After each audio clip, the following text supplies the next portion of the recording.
म्हणणं तर ऐकून घ्या. सभापती महोदय इथं झाल्यावर मीडियात जाऊन परत बोलायचं का धाक भीती आहे की नाही?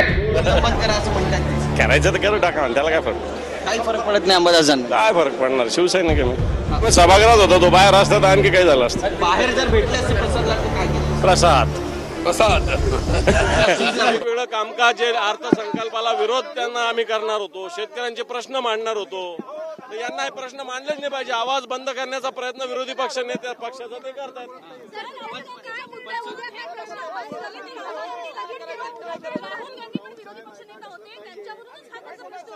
हो, मला असं वाटतं पाशवी बहुमताच्या बळाचा वापर भारतीय जनता पार्टी करते.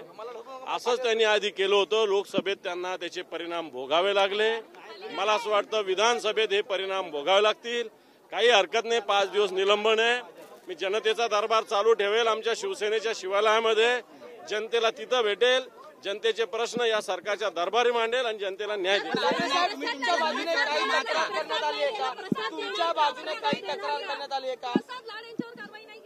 माझं तेच म्हणणं आहे, दोन्ही बाजूने कारवाई व्हायला पाहिजे होती. कारवाई एकांगी झालेली आहे.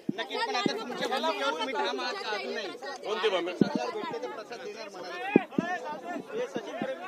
मला बिलकुल जनतेच्या दरबारात जावं लागेल. मी शिवालयामध्ये दररोज जनता दरबार भरवणार, जनतेला भेटणार, जनतेचे प्रश्न सोडवणार. बिलकुल अन्याय. विरोधी पक्ष नेत्याला कसं काय सस्पेंड करू शकतात? ते कोण जबाबदार आहे? सत्ताधारी पक्ष आहे, भारतीय जनता पार्टी जबाबदार आहे.